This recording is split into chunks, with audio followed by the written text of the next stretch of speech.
Cool. Okay, welcome to another episode of Panakal Podcast for Geeks, show about good friends hanging out, talking about the things we all love. My guests today are Angela Quinton and Doruk, whose last name I'm not going to try to pronounce, because he tried to teach it to me earlier, and it was not easy. Today's topic... Oh, go ahead, man. I actually wonder if I pronounce it correctly because I haven't said it in a long time, you know? I mean, one hopes you know how to say your own last name. I'm out Today's of topic is practice. going to be werewolves. I was searching for topics, and then Doruk messages me and said one of his friends knows some stuff about werewolves, and I don't really know anything beyond what I've read or seen in movies, so I thought it would be an interesting topic to talk about. I don't know where we should start, though. I was going to say we could start with movies, or wherever the first time you heard about werewolves. I mean, I think we're in an... I'm excited to get into this conversation because Doruk and I have been friends online in the what I refer to as werewolf Twitter community for years, and he's done artworks for some of the projects that I've done, and we have a common interest, but the details are kind of different. Like he has a different sort of werewolf aesthetic that he seems to enjoy than I do. So we could talk about films, because there's a lot of different aesthetics in film, from like the Wolfman style to ginger snaps, like full on horror, like monster creatures to. Okay. Yeah. What is Ginger Snaps? Ginger Snaps is a 2000 Canadian horror film. Okay. I can't remember the names of the actresses who star in it because I'm really bad with names. But yeah, me too. But Katie Perkins, I think, and yeah.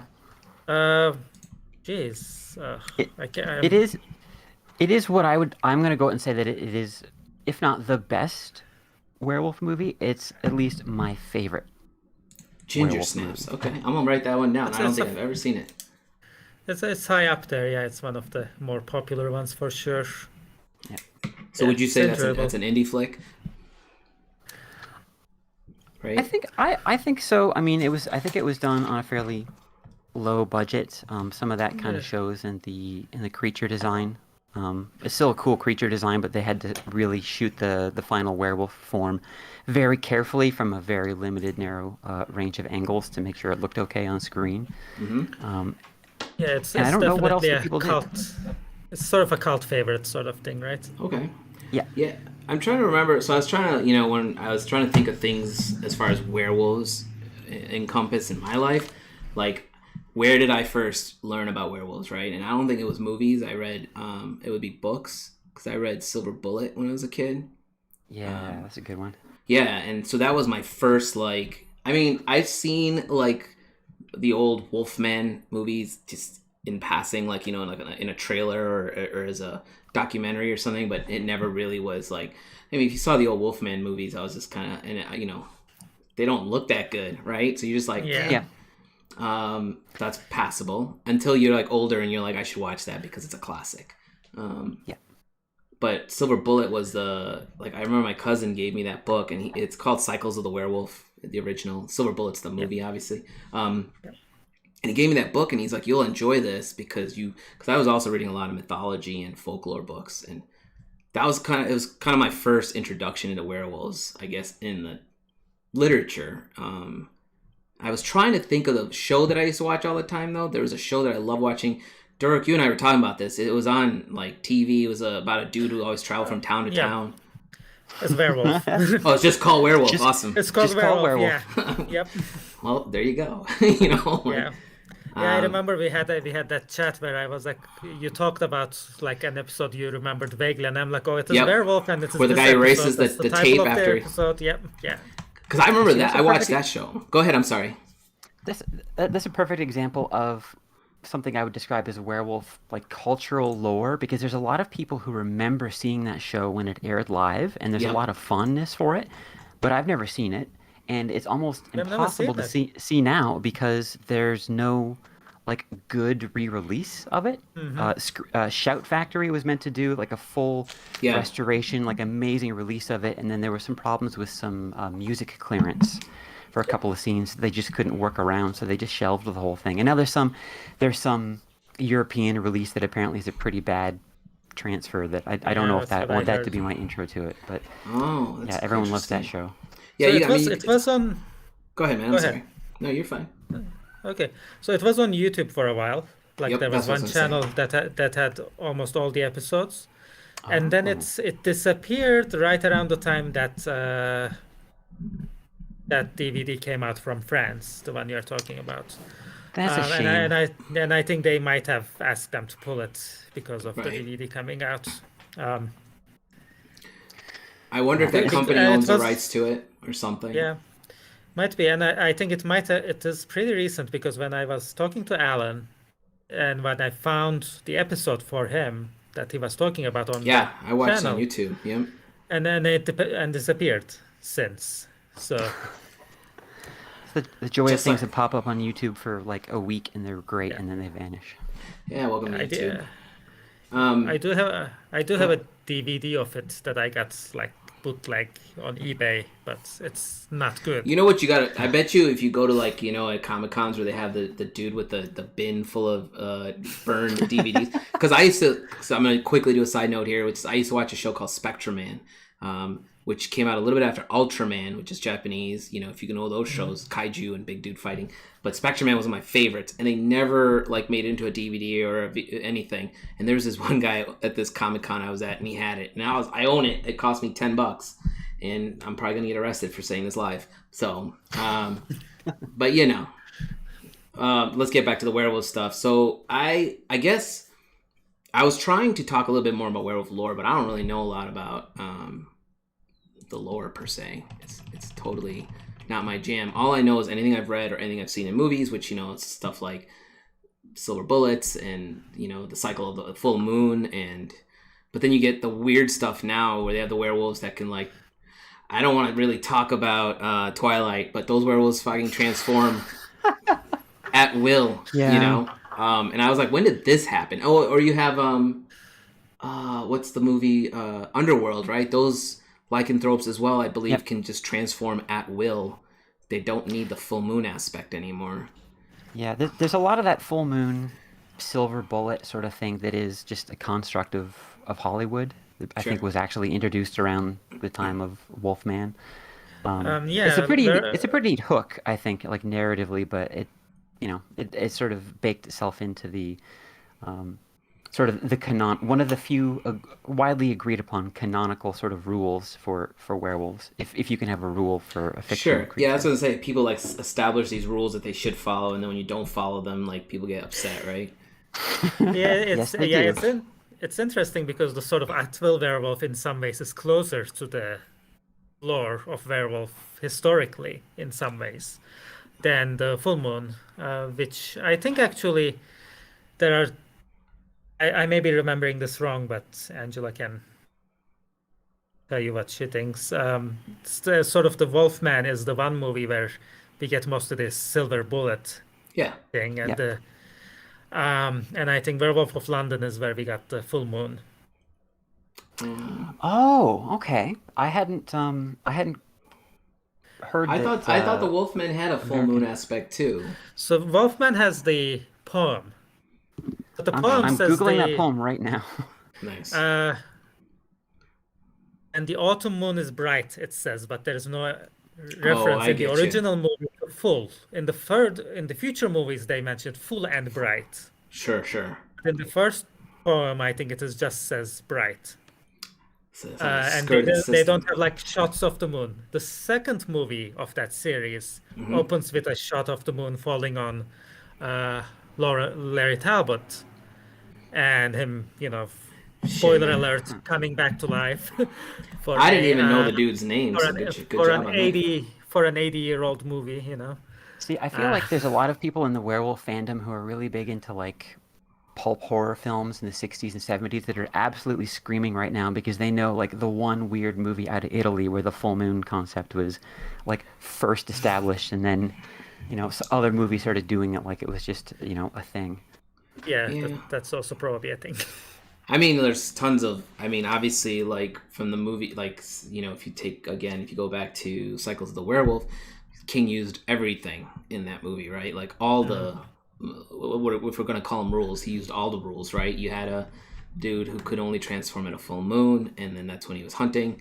And then you had a kid or a hunter that showed up, and you figure out the silver bullets.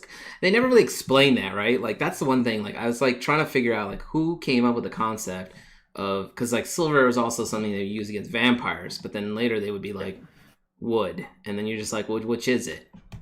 I think. Go ahead. I think there are some facets of, the werewolf rules, if you want to call it that, are just basically transposed or borrowed and tweaked a little bit from from vampires and other, the Prickolici and other sort of like more storied supernatural creatures. They just sort of were like rolled into one really specific rule set for this creature, and from that all these kind of fun stories have emerged. Mm-hmm. Yeah, and I think, as mentioned, the Wolfman is sort of one of the culprits for the silver bullet being specifically for werewolves. I think they used to be more for in general against evil creatures. Right. Silver was, in general against evil. It's that rare metal, right? Yeah, it's rare. It's considered to be pure, and the whole the color has religious aspect of it. Yep. And because before Industrial Revolution, it didn't even tarnish really. So that's probably has to do with the whole purity aspect of it. That's good to know. And I think you froze for a second. I thought we lost you. Oh. You're good. That might have been me thinking, freezing. I think a funny thing is in Cycle of the Werewolf of Stephen King, there was a fun little nod to the mythology because the character who became the werewolf eventually, or before the story starts, but then he has a flashback to how he became one, and he thinks that he became one because of being exposed to a flower, right? Which is something that does show up occasionally in the mythology, I think, but usually doesn't show up in any movies. So I don't know about that. Yeah, exactly, because it's sort of an odd thing, why a flower, and what's the association with wolves or anything. So does that flower have a name? I am madly flipping through that book right now, trying to see if it's. Yeah, my copy is unfortunately still in the process of move, so I doubt I would be able to find it right now. It's worth mentioning if anybody listening or watching this has not read Stephen King's Cycle of the Werewolf, I would recommend picking it up. It's great in its own right, but it is also probably the finest example of a calendar that was so good that they had to turn it into a book. Yeah, that's originally what it was. It was a calendar. Oh, really? With it was intended by Bernie Wrightson, and they just expanded it into a really long short story. Or yeah, that's right. Because all the artwork was Wrightson. I remember that. Yep. It's called a lycanthropus flower, by the way. It's a lot easier than we thought. It was right there in front of us the whole time. Yep. It was. Go ahead. I was trying to see if there's anything you guys can add to this more, because you guys obviously know more about werewolves than I do. I would say that what you've talked about is already sort of the baseline that most people kind of get, to sort of culturally, having grown up in the presumably the 80s and 90s with that sort of culture, and then around the time of Underworld and then Twilight and then other film franchises and other werewolf projects, those sort of classic elements of it started to, there's nods to them, and there's still sort of like, there's always got to be an establishing shot of a full moon in any werewolf movie or TV show. Like, it doesn't matter, even if it's like every night for a week and it doesn't make any sense. Like, they got to show the full moon every time. Right. But there's so many other aspects of werewolf lore that just sort of either got tossed out or just sort of changed into something else entirely. Like you were mentioning earlier, the idea of like, when can a werewolf transform, and are they compelled to do so on the full moon? Can they do so voluntarily at any other time? Is it triggered by an intense emotional response? Is it triggered by a surge of hormones? Is it sort of metaphor for puberty? There's lots of other ideas that are sort of explored with lycanthropy. I think really starting, at least from my limited experience, in the late 90s and early 2000s, and there's some interesting things that have been done with it from there that I don't know if they're considered canon yet, but they've just become so widespread that people are just kind of used to thinking about that as part of the werewolf lore, like the whole idea of a pack.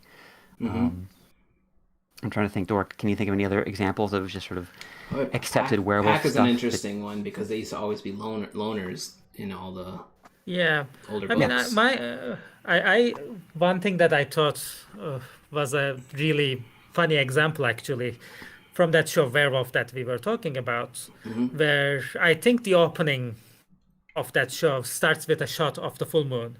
Yep. And funny thing is, within the show itself, the werewolf doesn't transform at the full moon. I don't remember that far. Yeah, so that's sort of like, when Angela mentioned it, I was like, oh yeah, they do establish. Is it more like is it like an Incredible Hulk, kind of like you wouldn't like me when I'm angry type thing? I think it's a little bit like, because like the episode him and I were talking about is this doctor is trying to record him because he's trying to be like, I think I can cure you. And then the doctor has him in this room and he's recording him, and then the doctor's being harassed, right? And then he's like, kind of like, leave him alone. He transforms, and then they always show that same. It's kind of like the Incredible Hulk because where they show the same transformation effect. Remember they used to show like the jawline like come out. Yeah, that was always pretty cool and creepy at the same time. Well, Rick Baker, actually, the one who did all the effects for American Werewolf in London and the thriller music video, Wolfman, more recently, one of the big werewolf names. He worked on the design of that, and probably he worked on the transformation as well. So yeah, that show actually was one of because I saw it before I saw American Werewolf in London, probably before I even saw Howling. So that show was where I actually saw a really cool transformation scene for the first time. I'm glad you mentioned Thriller, because that was my introduction to the idea of werewolves. Even though I guess in the Thriller video, Michael turns into like a were-cat. Yeah. Sort of. Like, it was pretty clear to me. It was pretty clear. He was trying to go for the werewolf, but he wanted to be friendly, I guess. So. Yeah. It had whiskers and everything, yeah. I remember that. So when I first saw that video as a kid, I remember I couldn't sleep in my room because I kept thinking he was standing by the doorway, and I kept thinking he was under my bed. Yeah, I was like, this is creepy. Funny story about that. The sort of 6 degrees of Kevin Bacon sort of thing. My wife, who has a background in modern dance, is actually friends with one of the zombies in that music video. So, that's one of the fun little connections I have to. So you're telling us you got to hang out with Michael Jackson, or you didn't get to hang out with Michael Jackson? I did not get to hang out with Michael Jackson, no. But yeah. I'm trying to think of the answer to that, going back to that question about new elements to the lore that have. I mean, so you guys are saying like some of the new elements are like the full moon aspect, right? And then you've got the newer, but that one has been a new element for close to 100 years. I feel like they changed a lot of the transformation effects. Like when we used to like movies I used to watch when I was younger. It would be either a painful process, right? Like they're going through some agony during the transformation, and it would take a minute, right? You weren't just instantaneously transforming and battling. When I the first time I saw Twilight with my niece and I saw that effect, I was like, I'm fucking out. I was out when with the sparkly vampires, but when I saw the werewolf effect, I was like, oh, I'm definitely out now. Yeah. But I get it, right? You hype it up because you want it to be those type of movies. I get, you're trying to make it fast paced and adventurous or fun or whatever. To me, I think there is a sort of an aspect of what is the intent of the use of the werewolf in the media you have. Like, is it an action oriented thing? Or is it a horror-oriented thing? Like a lot of the movies where the transformation is very elongated and painful, it is more about how horrifying it is to be a werewolf. Yes, exactly. but not essential. Not, oh, you are being attacked by a vampire. You want to transform and kill that vampire. In that case, you don't want to have a 20-minute transformation necessarily. Yeah. You know. Instead, it becomes more like a superpower, something that could just sort of be activated when you want it Yeah. to be there, and then it's available instantaneously. Well, that's yeah, exactly. Like I was thinking of is it Benicio del Toro? Yeah. Where Wolfman. In Wolfman, like I actually really like that movie because like he has this like casual, I don't want to call it casual nature. He knows what he is and nobody believes him, right? And then the scene where they're studying him essentially, and he's like, "This is not going to end well for you guys," and then he transforms, and then he just destroys everybody. But he had that classic. I mean, it's based on the classic Wolfman, right? So. Yeah, I think he had a lot of fun in that film because he really, really wanted to do it. I think he's one of the reasons why it came together as a project at all. Because like the original director, Mark Romanek, walked away from it because I think there was just too much interference from the studio. Rick Baker, who we were just talking about, did virtually all of the practical effects and I think the creature design for the werewolf, but basically they told him, you work for this film, but we're not going to tell you what to do because we don't really want to use you. So he just sort of stood around with his hands in his pocket with his team behind him, and then they just went off and did a bunch of stuff on their own. And I think Del Toro's presence and his enthusiasm for being, the Wolfman really helped get that film onto screens, even if it's not what some of us had hoped it would be. I think there is definitely a sense that everybody involved wanted it to be even better. Sure. That's the studio sort of wouldn't let them to make it better in some weird way. Because the studio had a sort of an idea about what it should be to succeed that probably wasn't the right idea, but that happens in the studio system movies. You gotta deal with it, I think. But I do love the how they updated the design, and I do like the setting. That's sort of, I like that whole Victorian England era setting for because it gives you a lot of gothic horror stuff. Yeah, because you got a lot of I forgot the word I was trying to find here. Well, they don't have the modern technology. They don't have the modern technology to deal with those things in that time period, so it makes it scarier. Yeah. I think the aesthetic just appeals to me. Oh, I get it. It's one of my favorite eras of visually, I think, to hit. Yeah. Yeah. I mean, you also mentioned American Werewolf. Was it American Werewolf in London, right? London. Yes. Yeah. I saw that movie when I was way too young. But it had a lot of gore. I don't know how else to describe it. Yeah. And I feel like a lot of a lot of gore, a lot of challenging ideas. Yeah, the transformation sequence alone was like they took some time on that. Yeah. But like every time his dead friend would show up, and you're just like, this is super creepy. But I think like worse and worse in every shot. Yeah, because he's dead, right? So it's like what he looks. At least what he looks like when he died. I think my mom told me about that movie when I was really little. So for a long time, I hyped it up in my head. So it wasn't quite what I expected when I watched it, because I didn't realize it was going to have a humor aspect to it. Right. It's got like a little bit of dark humor. I mean, I watched that because my cousins in India own a video store, and they left me in there by myself one day, and I'm like, I'm going to watch this, right? And I was just sitting there watching. I didn't sleep a wink at night, I'll tell you that. And my dad was like, what did you watch? And I was like, nothing. And they knew what I watched later. They were pissed. But I was so scared of that movie when I watched it because I was in India. There's all sorts of weird noises outside at night. I'm just like, shit, this thing's coming to get me. But I was curious to know what you guys about your literature lore too, versus just the movie stuff. Like I mentioned already, Cycles of the Werewolf. Damn it, I forgot the other book. I can't remember what it was called now. I think it was The Vey. Have you seen The Vey or read The Vey? It's super old. There's a very poor movie done, but there's a short story in there about werewolves that was pretty decent. It's old. It's like 1858 or something. Let me see. I probably won't be able to find it because it's every time I type in VEY, I find stuff about veterinary hospitals.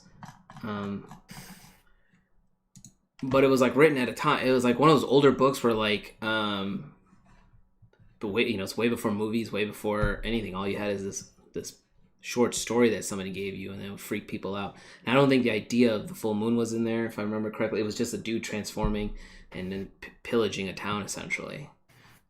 So I can only imagine what it was like to read that back in the day. Well, I was always curious to like where the original. I guess my point is, I was trying to figure out like where did the original idea for a werewolf originate. I did not find an answer for that when I Googled it, just so you guys know. So if one of you guys knows it, throw it out. I think it's an idea that is pretty widespread across the globe, and the foundations of civilization. It was a different creature on a different continent, of course. Where there aren't wolves. The idea that someone would become some sort of an animal through a magical process, or because they're blessed, or they're cursed, or because they need to protect somebody or their village or something. Mm-hmm. I think all those ideas are kind of out there, and then if you put them all in one place, the sort of overlapping commonality sort of resolves into the really basic idea of the werewolf.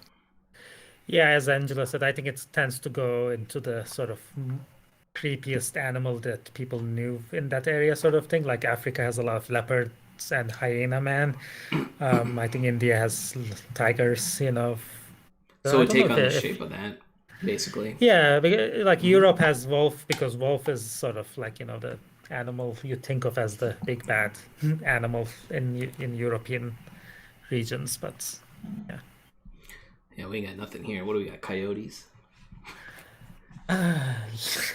You have a lot of wolf stuff. You have a lot of wolf stuff in the US, or in the in the Americas, I think, but it's hard to tell if how much of that came with the from Europe, with the Europeans, and how much of that was here already. Yeah.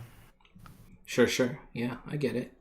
I can't remember what I was going to ask you just now. There really aren't a lot of wolves. I was trying to see, I was trying to go books, movies, and games, but there really isn't a lot of stuff for werewolves and games. I guess it's not an interesting thing to play there. The only thing I had for games was Altered Beasts, and I was like, well, that's just whatever. Yeah, I mean, there have been a few, like a handful of games, but none of them have been very, very satisfactory, I think. Yeah. I mean, movies, I think, is where it's going to be.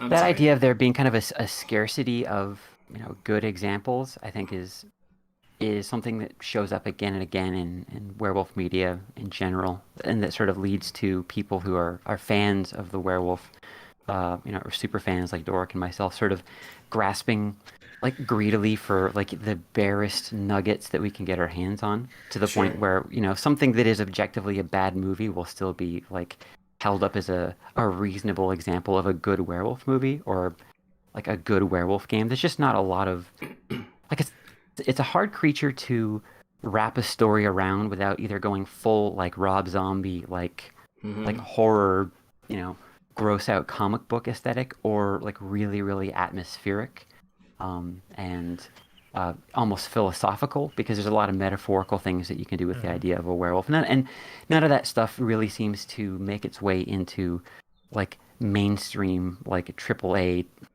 top 40 type pop culture. So when something does come up, everybody who likes werewolves is like, that sucks, but I'm still going to play it, or I'm still going to watch it, because like there's nothing else out there. Yeah, like with Angela and I had recently actually a lot of conversations about the Werewolf the Apocalypse game, which, is one of those cases of like, it is. Is that an RPG? Sort of. Like the original IP is an RPG, of course, from White Wolf. But there was a video game adaptation recently, like a few months ago, that came out. And the reviews were not kind to it, but we will probably still play it just because that's one of the few things available out there. And there's a reasonably decent design of a werewolf. Like that's sort of what happens, as Angela is saying, is once you see a piece of media, and you're like, well, at least the design of the werewolf is nice, you know. Because that's Yeah, the you have best. to find the silver lining in everything if you want to sort of like enjoy what's out there in the werewolf world, because I don't think there's many examples of something that gets it right. Yeah, even On most, that. there's few examples of things that will make most people happy. Yeah, and I think there are there are pieces of media where they're like, oh, they did this aspect of it really nice, and another media that did that aspect of it really nice. Like, so we sort of scrounge around, and I we f- and we end up having like sort of our favorites, I think. Sure. But I I think even with our most favorites, we have to go like, oh yeah, it is flawed, but I like a lot of little things about it. I mean, I always Yeah, thought there's of got to be a werewolves. qualification. I mean, I always thought of werewolves kind of like, when you put them in a solo movie, it's harder to get that movie correct and perfect. I put quotes on the word perfect. But if you put them in a movie with, say, other supernatural creatures, then you're kind of like mixing it up a little bit. It's kind of like I always, I was talking to my cousin about this the other night. And I said it kind of feels like the Incredible Hulk as an example. Like you give him a solo movie and it's not that good. It's not bad, but it's not great. And you're just like, it's a Hulk movie. I got through it. But you put him in a movie with a bunch of other characters that take up some more screen time than he does, and you're like, oh, the Hulk was in it. He was cool. Yeah. Same thing with the That- werewolf, right? the I don't know. idea of there was a werewolf in it and it was cool. That right there in a bullet is exactly most people's experience of werewolf stuff in media. Yeah, Yeah, and I mean, don't in get me some ways wrong. it's sort of I still enjoyed like American Werewolf in London, all those movies, because it was built around the idea that you were a werewolf, right? Or even Silver Bullet and stuff. But again, it's harder to like. I feel like, for example, if you were to make a whole Twilight movie with just those werewolves, probably wouldn't be as fun. Nope. So, but that's just my opinion. A bunch of Twilight people are going to ban me later. So, And I think Incredible Hulk is a great example because he's sort of the werewolf character. yeah, Like he's the closest thing to a werewolf in the Avengers lineup. Now, of course, we are all hoping that Moon Knight will have a appearance of Jack Russell. Yep. And Fingers crossed. oh yeah, that's and we are right. hoping First it will be good. appearance. Yeah, Um, is it just called Werewolf by Night, right? Werewolf by Yeah. Night. I just read that a couple weeks back because I reread old comics occasionally. Yeah, first yeah, appearance of Moon Knight. me as well. They may or may not, because like it depends on which version of Moon Knight we're gonna get. Yeah. Yeah. Indie comics are one venue of media that I've personally find a lot of werewolf stuff that I really like. Can you I give think us some all of my favorite examples of werewolf media probably come from independent comic makers who just decided I'm gonna make a thing that I want to see in the world because it's not out there yet. Do you have any examples? Who Needs the Moon by Todd McCullough is probably my favorite werewolf comic of all time. And another one that off the top of my head, there's one called The Wrong Night in Texas by Josh Boulay. Both of those are really good examples, I think, of one creator, because I think each of those is just like creator written and drawn and distributed. Just saying, I have an idea for a story. It's going to be like a nasty horror werewolf story with, especially with in Who Needs the Moon, some like really interesting like character study work and just beautiful artwork. But it's its own thing, and it doesn't have the pressure of being like a Marvel or a DC or like a one of the major comic imprints, where it doesn't have to sell 1 million copies in order to justify the next Right. 3 issues. It could just be somebody's labor of love. It can be one trade paperback that you can buy from somebody's Shopify store or download a PDF, and there you have it. Nice. Yeah, I have recently read one that I'm sort of enjoying. But like it's not like my favorite bit, but I'm trying to remember what it's called. It takes place in New Orleans around the Depression era or something. Moonshiners. Yes, Moonshiners. or Moonshine or something like that. Yeah, I think I have one issue of that, and I haven't followed it, but I'll have to Yeah, I look mean it up. it has aspects of it that I as we said again, it has aspects that I like. Sure. No, I mean that's the key, right? You got to get some stuff. If you like werewolves, it's got to have some stuff. Like if you like vampires, you don't want sparkly vampires because then you're pissed off. Right? There's nothing fun about a sparkly vampire. There's something maybe funny for the first time that it's there, and then it just becomes something that people that don't care about vampires stop noticing, and people who really care about vampires just get pissed off about. So, you know. So like with the werewolves, you gotta have... Go ahead, I'm sorry. Oh, no, one book that did a fun thing about sparkly vampires was that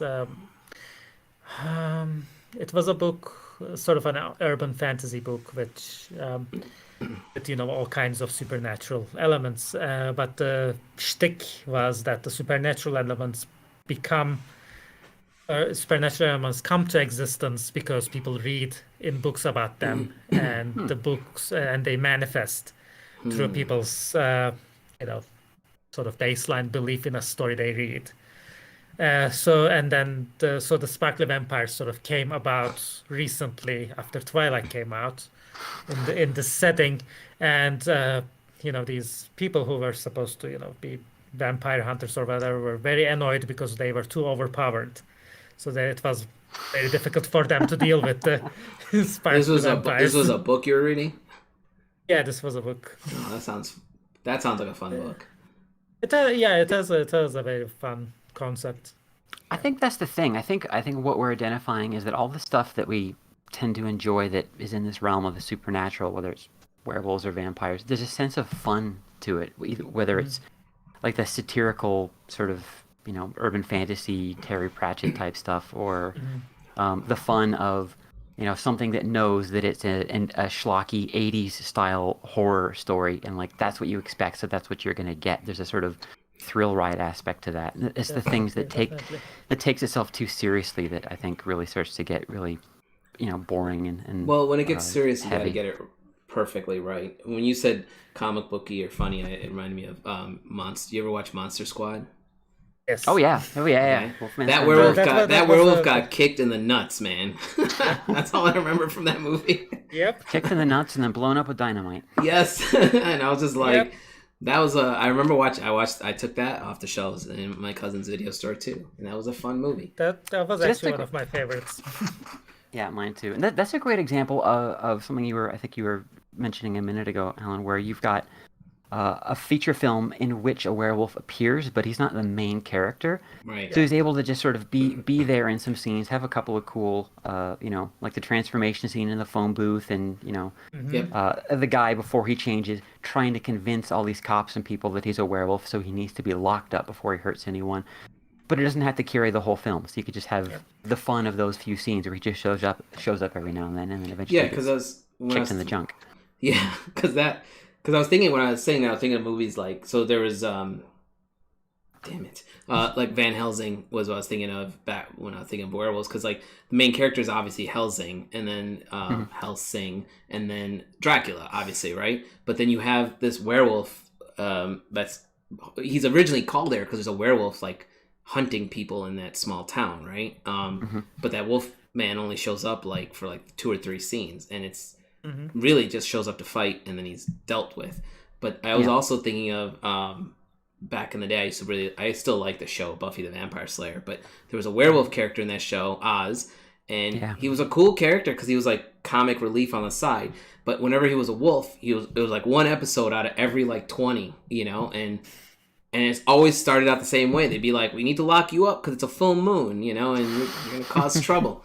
And then they would just let him out because they needed his help. Like, oh, he's the strongest one here. Let him out of the cage, or whatever. And so, but you still enjoyed that character because they didn't overuse that character. And I went to the Hulk example because I enjoyed Hulk in the Avengers versus those standalone movies because they were super hard to sit through because he's a character you just can't. And I feel like the werewolf, he's a character you can't do that with, and I feel like a werewolf falls. Any of these creatures, I think the only one that really can, like the Mummy, would it be hard? It would be the same. I think the only one that really gets away with this stuff is Dracula, right? Because he's for some reason, like he's the Godzilla of these monsters, right? He's the king of the monsters for some reason. He's human passing as well. Oh yeah, there's that's not the whole thing of like how do you take a monstrous, grotesque looking creature and make a film where people aren't freaking out about them.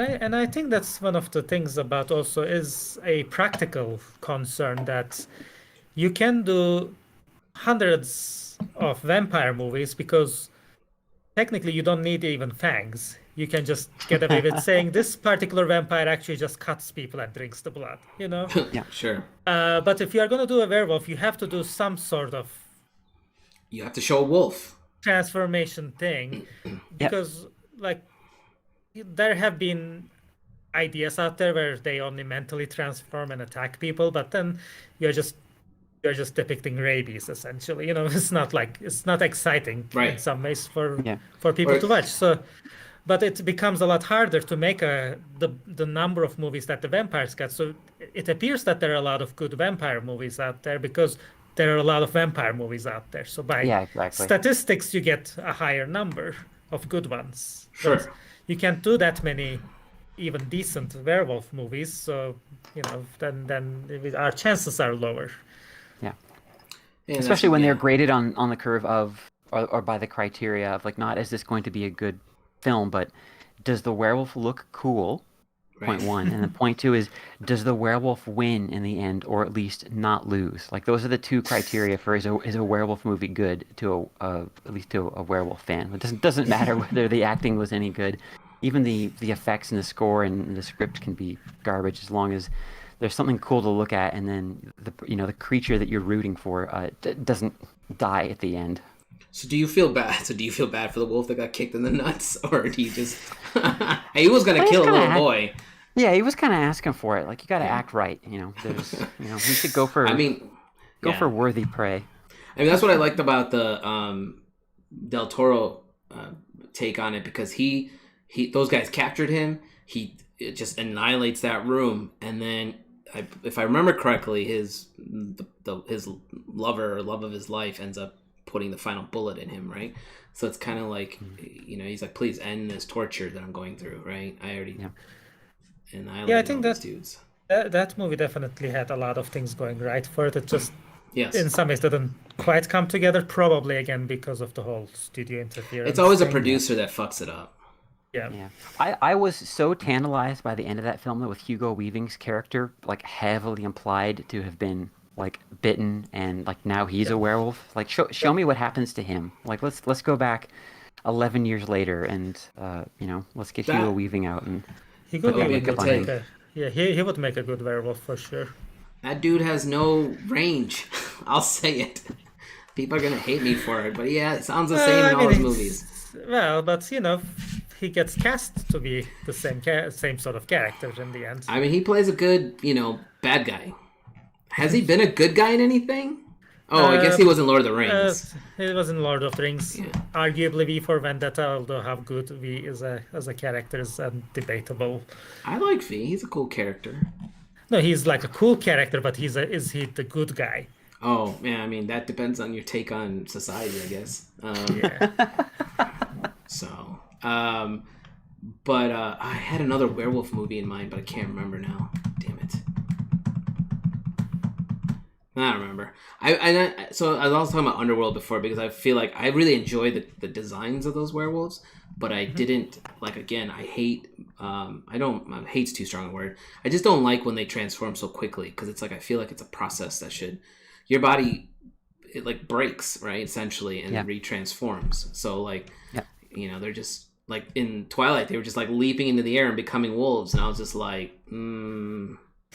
I'm with you on both counts. I like the Lycan designs from that franchise. That's about all I enjoy from that whole franchise. And it got rough. The first one wasn't so bad, but then it just spiraled. Yeah. Yeah, and I the agree. design- Oh, go ahead. Same with the designs. Yeah, I like the designs there, but I know that among werewolf fans they're a hit and miss. You for guys different said people. you guys mentioned I don't remember if we mentioned this live or not, but you guys mentioned you guys are in like kind of like a werewolf group, like you discuss. So like, what do you guys talk about? There's a bunch of us on Twitter who sort of talk back and forth and share links, and I run a werewolf news website, and I have a really small Discord server where some of us hang out and plan projects. And so you guys talk mainly about that's what I'm trying to figure out. Sorry, go ahead. Yeah. We share a lot of movie and Okay. And then movie kind of trailers pick it apart a little bit. Well, yeah.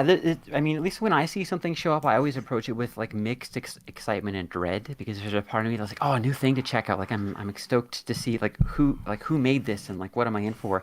Yep. And then there's that dread of like how is this going to screw us over as a fan community who just wants like the one thing that's objectively good. I mean, I feel like, I mean, yeah, I get what you're saying. there's a lot of art too. That's another thing that I would highly praise about the werewolf like fan community. There's a lot of really amazing artists and writers in the community who, because of the internet, are able to produce their work and put it out there, and charge money for it or take commissions and. Like I know people. I'm actually married to somebody who's made quite a lot of money saying, "Well, if you want to see what you would look like as a werewolf, like commission me, and I'll draw you transforming and stuff." So, that's another thing that both on Twitter and in Discord and the various places that I sort of, jokingly refer to as werewolf Twitter. That's the kind of stuff for the most part people are talking about or sharing is the things they're making and the things that they're excited about. Yeah, no, that's perfect response. I was just curious because I'm just like, is it like, are you guys all in there talking about the lore and breaking down stuff? Are you guys? I mean, we do talk about the lore occasionally, but I think it's mostly, we have like casual chats, and occasionally, Sure. some aspect of lore will come up and we'll have a chat about it. Yeah, because it it's sounds fun. interesting to learn. Like that kind of stuff would be cool to like learn something new, right? Like you're just. Because you mentioned the writers, and I was thinking of have you guys read the Dresden Files? Mm-hmm. Yes. So I believe there's I'm only on book 4, I believe, and there's like a werewolf character in there, and I feel like book 2 is very werewolf. Yeah, oriented. book 2 was very werewolf oriented. I felt like they didn't like. I don't think he played it safe, but I don't think he went crazy with it either. And I remember reading that thinking this is a werewolf character I can get behind. It's not done poorly, and maybe he took time to research it, but I mean, I would research it. I was trying to create a space werewolf for my series, and I did a deep dive on lycanthropes, and then I was like, I don't know how cool these things are gonna look in space. I remember you asking me about that. Yeah, exactly. I'm still gonna make him just because I want to spite a bunch of people who told me that won't work. Because I want to see that. Yeah. I had a bunch of people who said space werewolves won't, but apparently they exist in Warhammer. But I'm like, so what?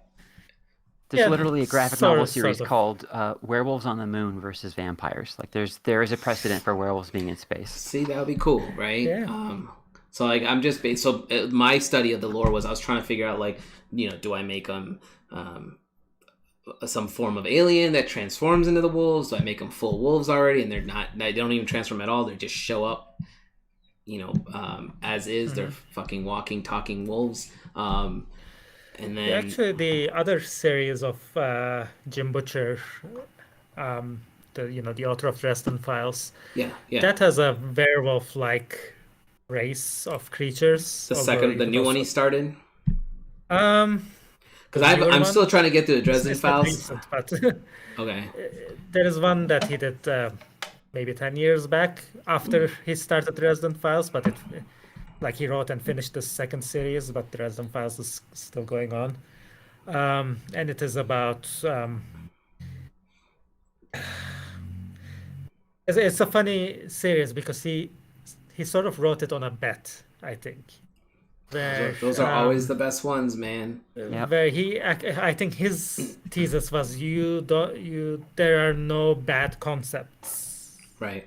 Like any stupid concept, you can take and write a good book out of it. I mean, somebody challenged him. Somebody challenged him to write a good book about the Lost Roman Legion and Pokemon. Oh boy. I didn't think you were going to say that. So he ran, and I actually really enjoy that series. I mean, it's it has the common Jim Butcher things people criticize about sometimes, but I enjoy Jim Butcher, so it doesn't bother me. His writing doesn't bother me at all. Yeah. So Yeah, I mean, every writer you can criticize in one aspect or other. So it's like, yeah, I am like, yeah, I see people's point when they point out something to criticize, but I'm like, Right. yeah, but I can be fine with it. But there is a, like, again, long story short, there is a race there that's sort of like a werewolf, but permanently in half wolf form. So Yeah, and I it think could also that's be like the. a, Oops. you could also consider them like the anti gnolls, I guess. Half hyena, half human, Yes, half yes, correct. humanoid Well, see, that's creatures. yeah. So, like, my take was like, I don't even know if I'm gonna put a human element in there because they'd be alien. But, Mhm. your Jim Butcher bet comment made me think of a thing that could go really well, or you're gonna end up with Scientology. So, and then you're stuck with that for the rest of your life. But yeah, I feel like anytime writers get together and they say things like, so like a lot of stuff in my book was like that, when people were like, you can't put that in a book, and I'd be like, it's science fiction, I can put anything I want in there.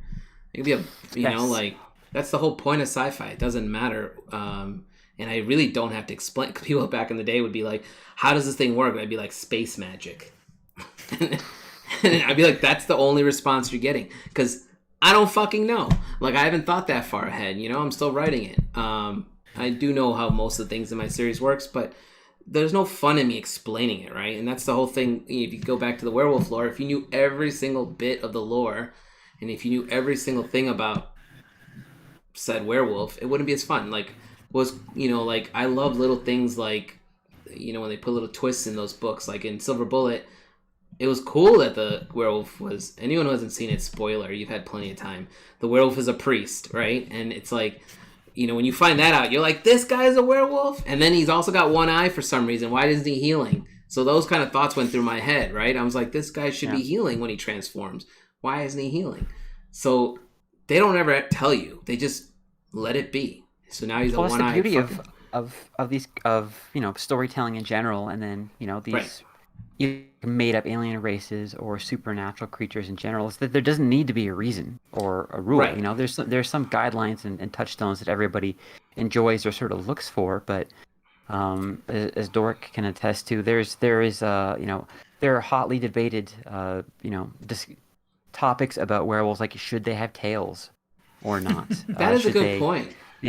Should they be on digitigrade legs, like a dog walking on its hind legs, or should they have plantigrade legs, like a human? There's all sorts of different things that you can have as a preference that some people will adhere to as dogma, and then get upset if you don't follow it, or if you can't explain why you deviated from it. Yep. And I think that takes a lot of the joy and the fun out of it.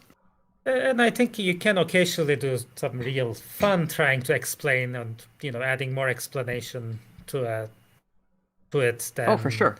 there was, like, Sure. I was just thought of Aliens, for example, which sort of came about explaining some of the questions from Alien. It was great, but then in some ways, the longer the series went on, like, even though I enjoy the concepts of Alien versus Predator, I enjoyed it more as an Easter egg in Predator 2 Yes. to see the alien Oh skull, yeah, just a skull the sitting alien there. skull, Yeah. and that makes you think. Speaking as a Predator fan, I'm with you. Yeah, I think that worked I much better. As a I sort will of admit, like, I still so liked cool. I liked the movie where they're trapped in the pyramid with the thing, but they just poorly executed, right? Like, Yeah, that's the thing. Like, if you do it well, nobody's gonna complain, Yeah. But it's very easy to do it poorly. it's very easy to do it poorly. Yeah, like I mean, if you look at the werewolf, I always had thoughts like, why is this werewolf listening to like the Dracula's a prime example. He'd always be like reporting to Dracula, and I'd be like, dude, you're just as strong. Like I'm gonna bring back actually an element of the lore, because we didn't get too much into the sort of like pre-Hollywood lore of it. But there's a connection of vampire and werewolf that doesn't get addressed a lot, and I may be remembering this wrong, but I feel like it is a thing where once a werewolf dies, they were likely to come back as a vampire. That was part of the lore back in the day, at least in certain regions. Well, that's And fucking scary. that's something we don't, yeah, that's the sort of thing you don't see much, because now we have vampire as a species and werewolf as a separate species, Right. because that's sort of like, our But categorization you're essentially saying minds. you kill this thing and then it comes back as the undead. Yeah. That's like saying that if you drink a can of Coke and it's empty and you leave it long enough, it turns into a can of Pepsi. It's like, Oh, that's horrible. That's fucking scary too, man. I fucking hate Pepsi.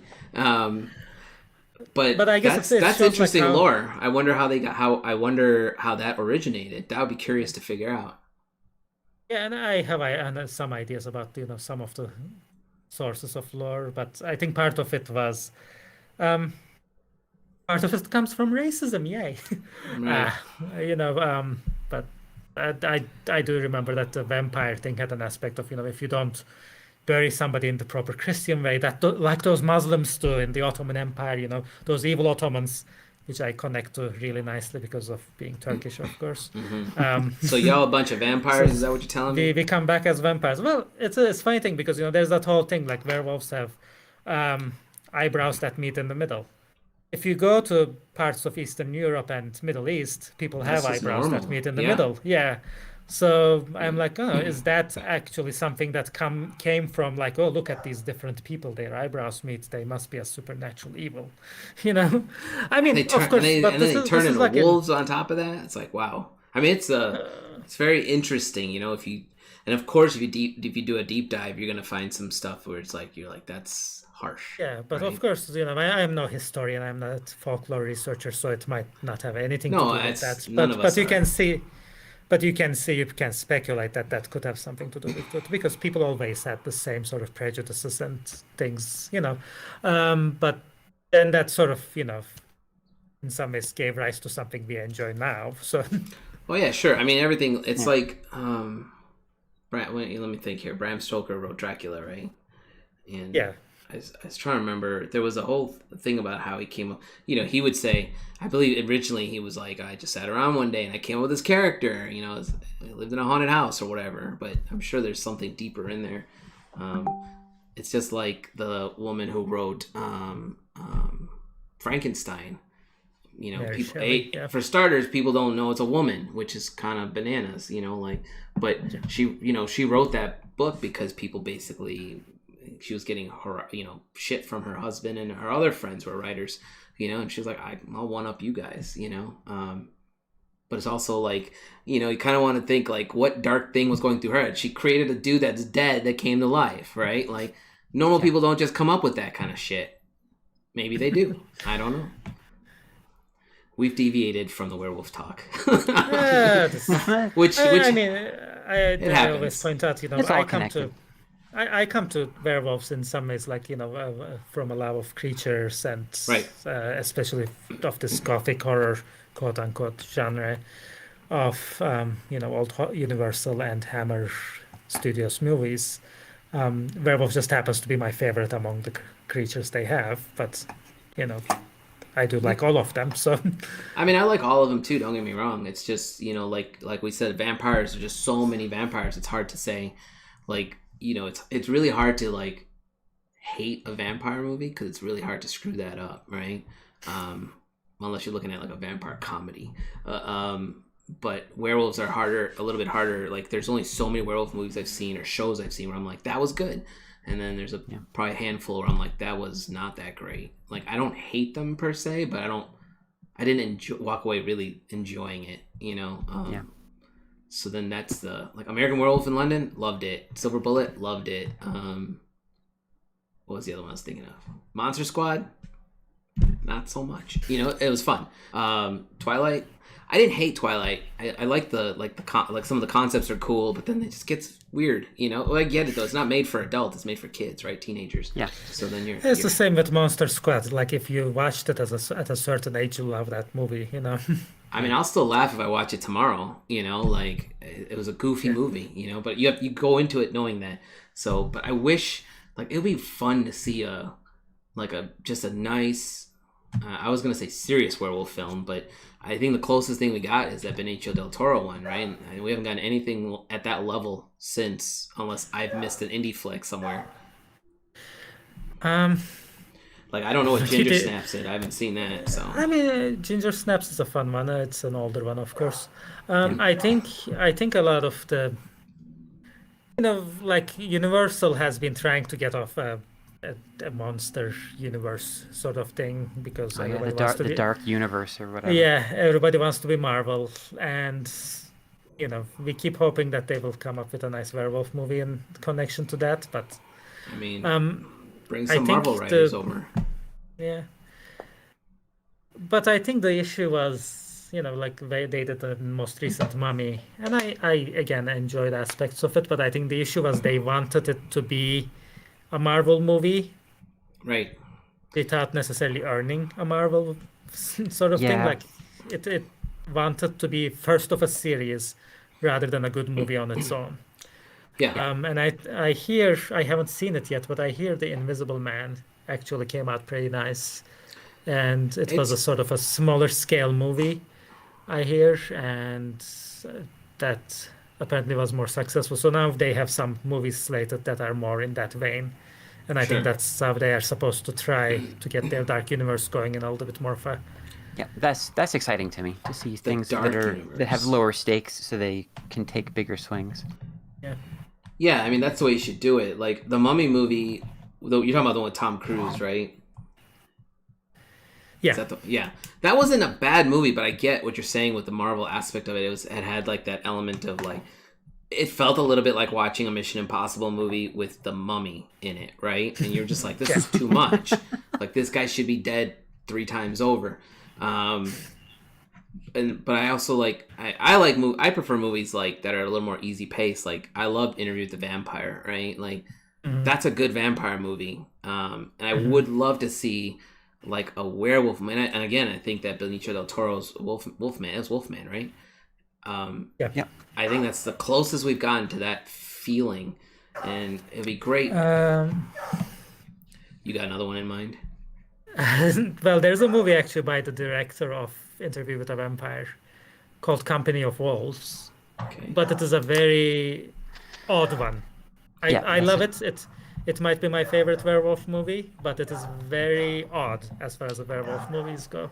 Okay. I well, need to mean, watch that again. I saw that once when I was way too young to see it, and I was just hoping to see like a werewolf movie, and that's not what I got. I'm sure my 40-year-old brain would process it much differently now than my 11-year-old brain did at the time. Same actually, because when I first saw it all the way through, I was like, "This is really strange." But then I watched it again. I mean, older, and I I'll was like, find it this and is watch it actually later. really, really fun. Really. I Yeah, it's definitely, good. It's, definitely have not seen that one. I'm just making it. of course the visual effects are dated a bit by now, but it's not about the visual effects necessarily. No, it's at this point it's you want good storytelling. It's based on some really nice short stories by Angela Carter, I believe. Yeah, she's so good. Oh, Angela Carter's in there. All right. My cousin suggested Brotherhood of the Wolf. I haven't seen that in a long time. I remember that being a pretty goofy movie. That's a great example of a genre or a classification of werewolf movie that I don't know if there's a snappy title for it, but the idea is that you think it's a werewolf up until the end when it's revealed to be something Right. that's not a werewolf. I hope you're watching, man. So now you know you're incorrect. like, that's why I didn't say it initially. But yeah, exactly. It's one of those things where like they fool you with they make you think there's a wolf hunting people, and then there isn't. Well, we're a little bit over an hour, so if there's anything else you guys want to really talk about in this topic, let's bank some stuff out, and then obviously we can do another one if you guys want about vampires, because we obviously like vampires too. So I'm enjoying it, so I'm happy to. yeah. Yeah, I mean, my position as someone who can talk about werewolves has always been someone who really likes them and is just excited to, share the things that I like and to promote and boost, the people who are making the things that I like. Among whom I definitely count Doruk. So, Do you guys have I don't have it. You guys mentioned a Twitter. Do you have a Twitter page, or is it just random? I have a Twitter account called Werewolf News that I You know, I will mostly these days just retweeting things that other people have posted and art.